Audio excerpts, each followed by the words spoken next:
So Chrissie, for our folks here who know the little bit about the legend but don't really know your background, growing up, swim, bike, run, really not that much in terms of endurance sports as a young kid.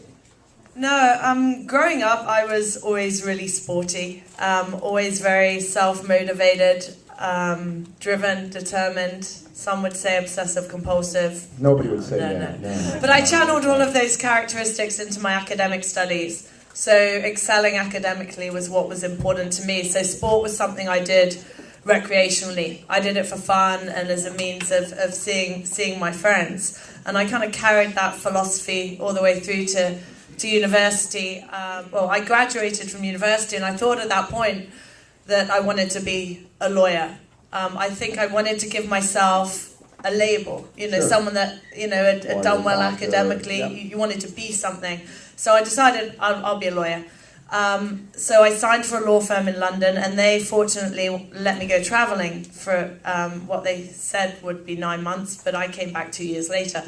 But while I was traveling through Africa, I started to question the wisdom of my decision to go into law, and it was at that point that I met someone that would change the direction that my life would take, and she said something very simple to me.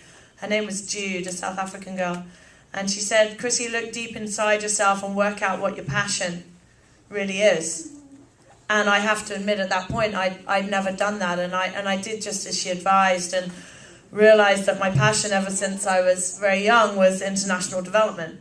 Not that I knew it as international development growing up, I just knew it as caring passionately about the world and wanting to find a solution. Make a difference. Yeah, to the many, many problems that exist in our world.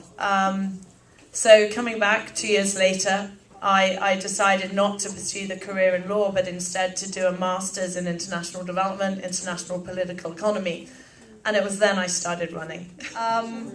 And at that point, I also moved down to London, and I got what was my dream job working for the UK government. So I was a policy advisor to the government on international development policy.